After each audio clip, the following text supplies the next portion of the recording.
Hello friends, स्वागत है आप सभी का आपके अपने यूट्यूब चैनल पे। दोस्तों, आज मैं आप लोगों को सिलोजिज्म, जो कि रीजनिंग का एक महत्वपूर्ण टॉपिक है जो बैंक के एग्ज़ाम में आता है, उसके बारे में बताऊंगा, उसके बेसिक कंसेप्ट के बारे में बताऊंगा।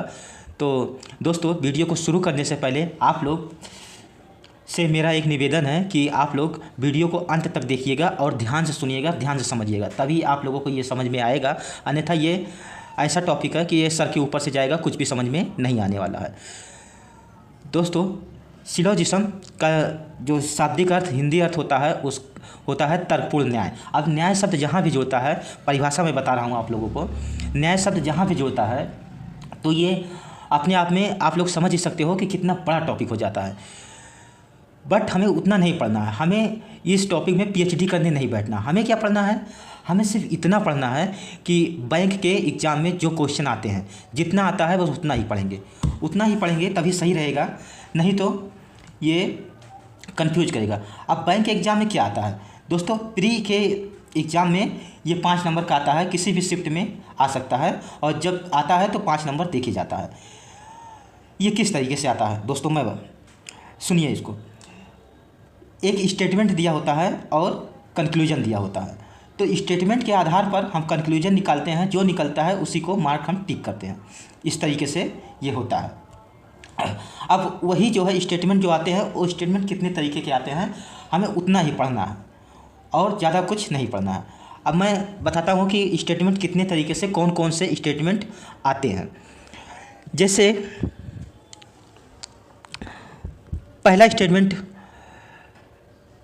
मैं बता रहा हूँ, पहला स्टेटमेंट कि सम ए आर बी, ये हो गया एक स्टेटमेंट, ये आता है। दूसरा statement all A are B. तीसरा statement no A are B. चौथा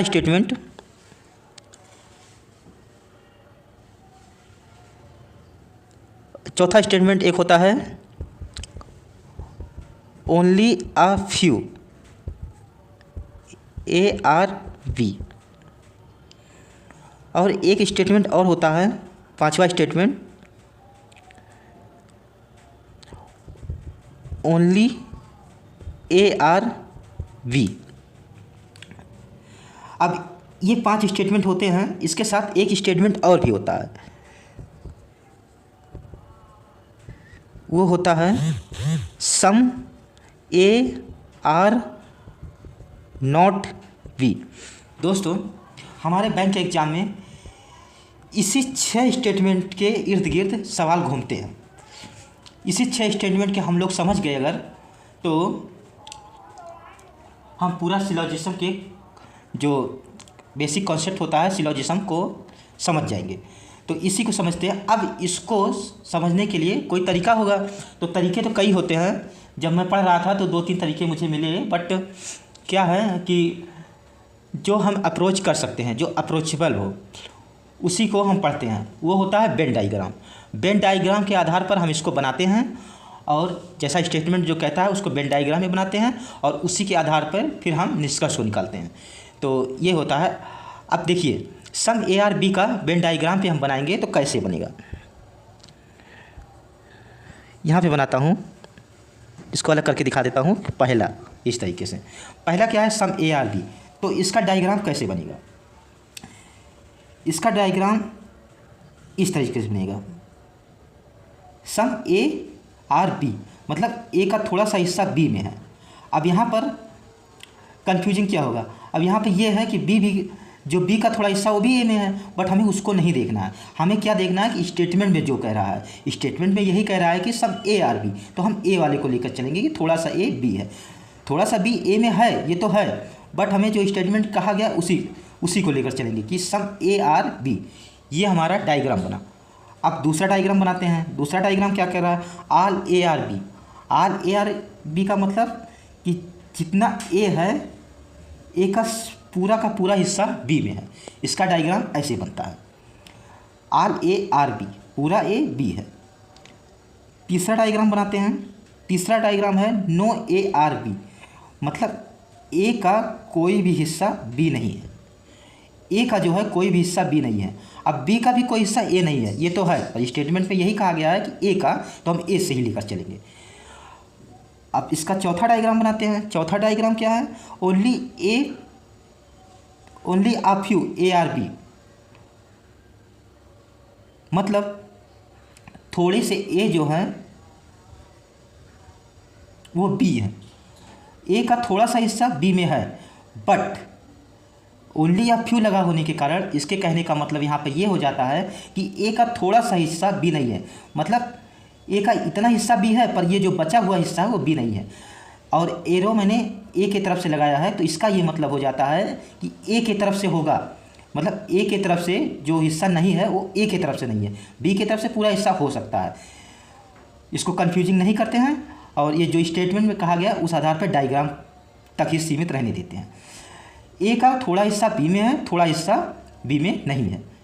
अब पांचवा diagram only A are B, ये जो है ओनली ए आर बी, इसको हम किस तरीके से बनाएंगे? इसको बनाने का तरीका ये होता है कि आल बी उल्टा पढ़ते हैं, आल बी आर ए, पूरा का पूरा बी जो है ये ए का हिस्सा है, पूरा का पूरा बी ए का हिस्सा है। जैसे यहाँ पर था कि आल ए बी, तो ए को बी में किए थे, अब ये पूरा का पूरा बी का हिस्सा ए है, ये ओनली ए आर बी का है। और साथ में बी के साथ एक मार्क लगा देंगे, इसको काला टीका बोल दो या कुछ भी बोल दो, बी के साथ मार्क लगा दे। इस मार्क का क्या मतलब हुआ? ये जो है मार्क, ये सिर्फ इस वाले केस के साथ ही लगेगा, ओनली ए आर बी के साथ मार्क लगा है। तो इसका मतलब ये हुआ कि बी इतना लॉयल है कि ये ए को छोड़ करके किसी और के साथ, मतलब ये तो मैं अभी बता रहा हूँ कि दो लोग हैं, तो जब कथन वहाँ पर देखा, स्टेटमेंट देखा, तो 3 लोग हो जाएंगे। तो ये बी ए को छोड़ करके किसी और के साथ किसी भी तरीके का कोई और रिश्ता नहीं बनाएगा, मतलब जा ही नहीं सकता, ए को छोड़ करके कहीं और किसी के साथ नहीं जाएगा। ये मार्क का ये मतलब होता है। ये हो गया। अब हमारा छठा देखते हैं क्या, some A are not B. Some A are not B मतलब ए का ये हिस्सा, ये थोड़ा सा हिस्सा सम कहा गया है, तो ए का थोड़ा सा हिस्सा बी नहीं है। अब ए का थोड़ा सा हिस्सा बी नहीं है और ए का बाकी का जो हिस्सा वो बी हो सकता है। ये वाली जो स्टेटमेंट था और ये वाली स्टेटमेंट में यही अंतर है, इसमें पूरा का पूरा ए बी नहीं था और इसमें ए का थोड़ा सा हिस्सा बी नहीं है। दोस्तों, इतना आप लोगों को समझ में आ गया होगा। अब मैं आपको पॉइंट की बात बताता हूँ, ध्यान से समझिएगा। यहाँ पर ध्यान देने वाली बात है कि आप लोगों को ये कंफ्यूजिंग कहाँ हो जाता है। दोस्तों, ये जो ए है और ये बी है, ये दोनों आपस में एक एलिमेंट हैं, आपस में नहीं है, मतलब अलग अलग सेपरेट एक एलिमेंट है, मतलब ये अलग तत्व है, ये अलग तत्व है। और कन्फ्यूजन होता कहाँ है, वही मैं बताने जा रहा था। जैसे कह दिया, आप लोग जितना कहा जाए उतना ही समझिए तभी तो ठीक है, अगर ज़्यादा दिमाग लगाएंगे तभी ये कन्फ्यूजन होता है। जैसे कह दिया कि सम डॉग आर एनिमल और ऑल कैट आर एनिमल। ये दोस्तों स्टेटमेंट दिया, क्वेश्चन में ये स्टेटमेंट दिया। इस बात को दोस्तों कोई भी नहीं बताएगा, मैं बता रहा हूँ, आप लोग समझिए। यहाँ पर कहा है डॉग आर एनिमल, तो हम लोग क्या करते हैं, हम लोग ये दिमाग लगाते हैं कि डॉग एनिमल है, कैट एनिमल है, तो हम डॉग को एनिमल मान लेते हैं। बट हमें इसको एनिमल नहीं मानना है, इसको सेपरेट अलग अलग एंटिटी मानना है। मतलब ये डॉग एक अलग एंटिटी है, एनिमल एक अलग एंटिटी है। अगर हम दोनों को एक ही में मिला देंगे, जैसे कैट भी एनिमल है, डॉग भी एनिमल है, अगर हम ये देखने लग गए कि कैट एनिमल है, डॉग एनिमल है, यहीं पे कंफ्यूजिंग होगा, यहीं पे आप लोगों को सर के ऊपर से जाएगा। तो ये नहीं करना है, हमें क्या करना है, समझना है कि ये स्टेटमेंट के तौर पे, इसको जो है ये एलिमेंट के तौर पे लेना है कि कैट एक अलग एनिमल एलिमेंट है, एनिमल अलग एलिमेंट। जैसे कि ये ए है, ये बी है, अब ये अलग है तो ये सी है। इस तरीके से जब हम इस तरीके से समझेंगे तब हमें ये कन्फ्यूजिंग नहीं करेगा। अगर हम दोनों को साथ में मान के चलते हैं तो कन्फ्यूज करेगा। यही चीज़ बहुत ही मतलब समझने वाली चीज़ है, इसको कोई बताता नहीं है। आप यूट्यूब खंगाल लेंगे, इस बात को कोई नहीं बताएगा, क्योंकि ये एक स्टूडेंट ही समझ सकता है। अब मैं खुद भी पढ़ता हूँ तो इसलिए मैं बता रहा हूँ। दोस्तों इतना जो था, ये 6 स्टेटमेंट हैं। इसी स्टेटमेंट के इर्द गिर्द पूरा का पूरा बैंक में जो आते हैं क्वेश्चन, इसी के इर्द गिर्द घूमता है। दोस्तों वीडियो थोड़ी लंबी हो जा रही है, लंबी होगी तो ये हो गया। अब इसके आधार पर जो निष्कर्ष निकलता है, निष्कर्ष हम निकाल लेते हैं। इतना अगर ये चीज़ें समझ में आ गई तो निष्कर्ष निकालना कोई बहुत बड़ी बात नहीं है, निष्कर्ष आ जाता है। एक टॉपिक होता है, उसी निष्कर्ष में कंक्लूजन जिसे कहते हैं, उसमें आता है ईदर और का।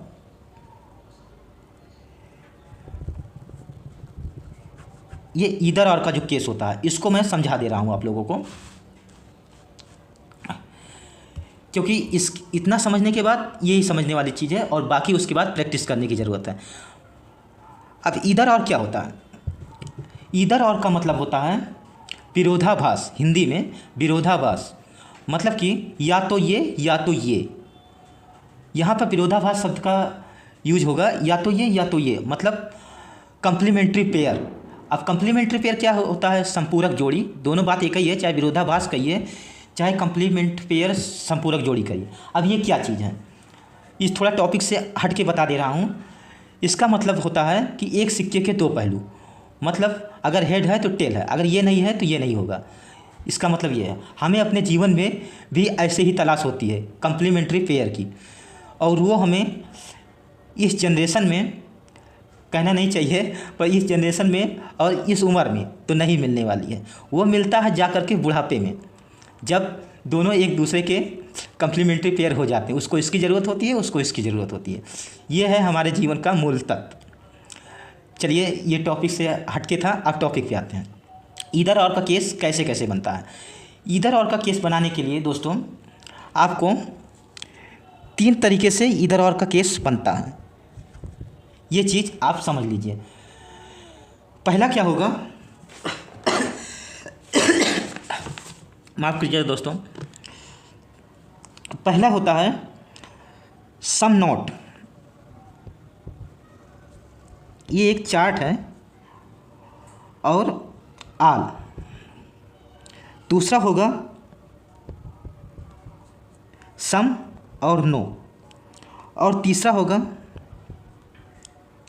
सम नॉट और सम। अगर आपको सम नॉट और आल, इससे पहले एक और होता है आल प्लस नो। एक केस ये भी तो बनेगा। चौथा आल प्लस नो। ये 4 केस बनेंगे ईदर और को समझने के लिए। अब यहाँ पर समझिए, इसको समझने से पहले क्या समझना है। जब स्टेटमेंट में देता है और कंक्लूजन में पूछता है, 2 कंक्लूजन होंगे, निष्कर्ष। स्टेटमेंट जो भी होगा उसके कंक्लूजन अगर 2 निष्कर्ष होंगे, वैसे देने को तो 3 भी देता है पर कहीं 2 लेकर चलना होता है हमें। तो 2 में क्या है कि दोनों निष्कर्ष हमारे जो हैं वो गलत आने चाहिए। पहला भी निष्कर्ष गलत और दूसरा भी निष्कर्ष गलत। दोनों निष्कर्ष गलत होना चाहिए, मतलब इंडिविजुअल अपने अपने में दोनों गलत होना चाहिए, गलत होना चाहिए, ये ज़रूरी है। उसके बाद क्या है कि ये जो सम नॉट है, इसकी जो बात कर रहा हूँ, ये एक हिसाब से चार्ट है, मैं यहाँ बना नहीं पा रहा हूँ क्योंकि अब मेरे पास डिजिटल बोर्ड नहीं है कि मैं अलग अलग दिखा पाऊँगा, तो इसी में करना पड़ रहा है। उसके बाद जो एलिमेंट होता है, एलिमेंट ए एलिमेंट बी, ये एलिमेंट सेम होने चाहिए, मतलब दोनों स्टेट में एलिमेंट सेम होने चाहिए। अगर पहले वाले में, पहले निष्कर्ष में एलिमेंट ए है और एलिमेंट बी है, तो दूसरे में भी एलिमेंट ए एलिमेंट बी होने चाहिए, सी नहीं होना चाहिए, मतलब थर्ड नहीं होना चाहिए, और दोनों गलत होने चाहिए। अगर दोनों गलत है और दोनों एलिमेंट सेम है, तब ईदर और का केस वहाँ पर बन जाएगा। उसके साथ क्या होना चाहिए, उसके साथ और क्या होना चाहिए, उसके साथ सम नॉट और आल होना चाहिए, मतलब ये दोनों रहेगा। अगर सम नॉट है और आल है तो हमारा इधर और का केस बनेगा। सम है और नो है तब भी इधर और का केस बनेगा। सम नॉट है और सम है तब भी इधर और का केस बनेगा। ये एक चार्ट है, इसको याद रखना है। अगर ये चीज़ें हैं तो बनेगा। आल है और नो है, दोनों गलत होने चाहिए निष्कर्ष में, तब ये नहीं बनेगा। आल और नो का जो आता है वो नहीं बनता है, वो इधर और नहीं बनता। वो क्या होगा, वो नीदर नॉर हो जाएगा, ना तो ये ना तो वो दोनों गलत होगा, नहीं बनेगा। अब इस चार्ट में दोस्तों यहाँ पे एक चीज़ और समझ लीजिए। वो समझने वाली बात क्या है कि सम जो है और नो जो है, सम नॉट जो है, सम ये है, इसमें जो एलिमेंट होगा वो एलिमेंट चेंज नहीं होगा। चेंज का मतलब अगर ए है बी है तो दूसरे में भी ए है और बी है, दूसरे में भी ये होना चाहिए, ये ज़रूरी है। और इसमें जो है सम नॉट और आल वाले में अगर ये आता है निष्कर्ष में तो ये इंटरचेंज हो सकता है। इंटरचेंज का मतलब कि बी और ए इस तरीके से भी हो सकता है, दोनों में, एक में ए और बी हो जाए, दूसरे में बी और ए हो जाए, इस तरीके से दोस्तों इसमें इंटरचेंज हो जाएगा। इन दोनों में इंटरचेंज नहीं हुआ। इन दोनों में अगर इंटरचेंज हो रहा है तो वो गलत होगा। गलत होने का मतलब इधर और नहीं बनेगा। इसमें सम नो वाले में, सम नॉट और सम वाले में, ये जो दो है इस चार्ट को याद रखिएगा। इसी चार्ट से इधर और का केस जो है वो हमारा बनता है। ये इधर और की बात कर रहा हूँ, बाकी की बात नहीं कर रहा हूँ।